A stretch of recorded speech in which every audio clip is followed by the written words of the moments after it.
Hi friends, నేను మీ నాగలక్ష్మిని. కజ్జికాయలు రెసిపీతో మీ ముందుకు వచ్చేసాను. కజ్జికాయలు ఎలా చేయాలండి అంటారా?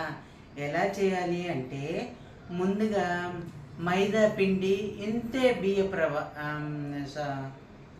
ఇది ఉప్మా రవ్వ ఇంతే వేసి కలిపేసి ఓ పక్కన పెట్టండి.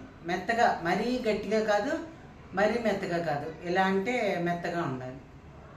అలా కలిపి ఒక పక్కన పెట్టేసుకోండి. ఈలోపు ఏం చేస్తాము, వేయించిన శనగపప్పు, పుట్నాల పప్పు ఉంటుంది కదా, దాన్ని వేయించేసి గ్రైండ్ చేసేసి, పుట్నాల పప్పు గ్రైండ్ చేసి ఒక బేసన్లో పోసుకోవాలి. బేసన్లో పోసుకున్నాక బెల్లం మనం తురిమినా కొంచెం గడ్డలుగా ఉంటాయి. నేను తులిపి చేసేసరికి నాకు కొంచెం అక్కడక్కడ కనపడ్డాయి. అందుకని ఒకసారి గ్రైండ్ చేసేసి అది కూడా అందులో కలిపేసేయండి. ఎంత అరకిలో ఏది పుట్నాల పప్పుకి అరకిలో బెల్లం పట్టింది, అర్థమైందా? ఇప్పుడు ఇంత తరిగిన బెల్లం అరకిలో పట్టింది. ఈ రెండు చేసేసిన తర్వాత ఏలక్కాయలు వేయాలి. ఏలక్కాయలు వేసేసి అంతా గ్రైండ్ చేసి అంతా కలిపేసేయాలి. ఎండు కొబ్బరి వేయాలి. ఎండు కొబ్బరి అంటే పొడి ఉంటుంది కదా, ఎండు కొబ్బరి పొడి, అది వేయాలి. వేసేసిన తర్వాత ఈ పిండి కలిపి పెట్టుకున్నాం కదా, దాన్ని అంతా ఇంత ఉండలు చేసి పెట్టుకోండి. పక్కన కొంత పెట్టుకుని మూత పెట్టేసుకోండి. ఒక్కొక్కటి ఇలా తీసుకుని ఇలా అప్పడాల్లాగా ఒత్తాలి. ఒత్తేసి నేను లోపల చూపించాలండి, అంత వీడియో చూపించాను. అప్పడాల పిండిలో ఇది పీట మీద వేసేసి ఇలా వేసి ఇలా నొక్కేసేయటమే. అప్పడాలు దాన్ని చూస్తే తెలుస్తుంది. అవన్నీ అలా చేసుకుని వేయించేసుకుని యువతలు పెట్టుకోవాలి. అంతే, కజ్జికాయ recipe ready. Tata, bye bye. నచ్చితే లైక్ చేయండి, కామెంట్ చేయండి, సబ్స్క్రైబ్ చేసుకుని అంటే చేసుకోండి. చివరి వరకు వీడియో చూడండి, సరేనా?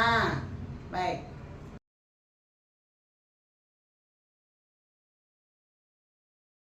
పైన పెట్టే చోవు రెడీ అయిపోయింది. ఇవి నానబెట్టి మధ్యాహ్నం చేస్తాను.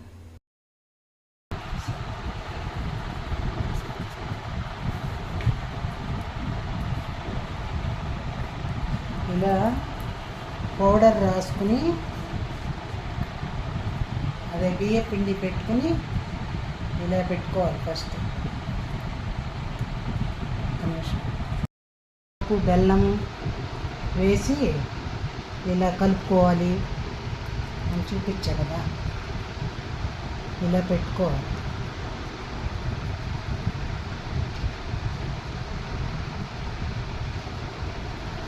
ఇలా పెట్టుకుని ఇక్కడ నీళ్ళు పెట్టుకుని ఇలా రాయాలి. నీళ్ళతో ఇలా రాసి ఇలా నొక్కేయాలి. కొన్ని విచ్చుకుపోతాయండి. అలా విచ్చుకున్నవి వెయ్యొద్దు. ఇలా ఎంత నొక్కినా ఒక్కోసారి పోతాయి. ఇలా విచ్చుకోకుండా ఇలా పెట్టుకోవాలి. మళ్ళీ రాసుకోవాలి. ఇలా ఒత్తుకోవాలి. ఓ 10-15 ఒత్తి పెట్టుకుని అప్పుడు మిగతావి చేసుకోవాలి.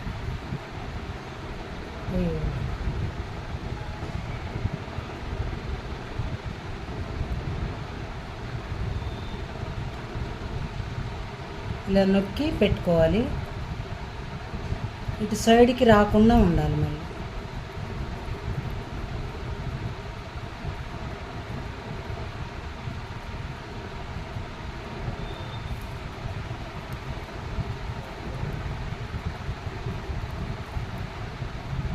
మళ్ళీ ఇలా తీసినవి మళ్ళీ పెట్టుకోవచ్చు మనం.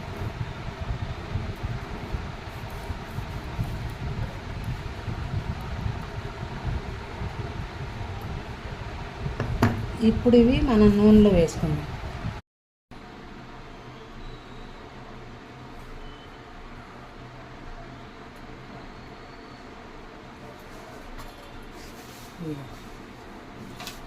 ఇవి వేసినవండి, ఇవి వేసింది.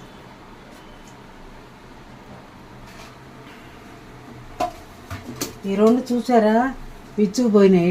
ఇట్లాటప్పుడు నూనె పాడైపోతుంది. అట్లా విచ్చుకున్న వేయకండి. నేను అలా విచ్చుకున్నది వేయలేదు, అది లోపలికి వెళ్ళాక విచ్చుకున్నాను.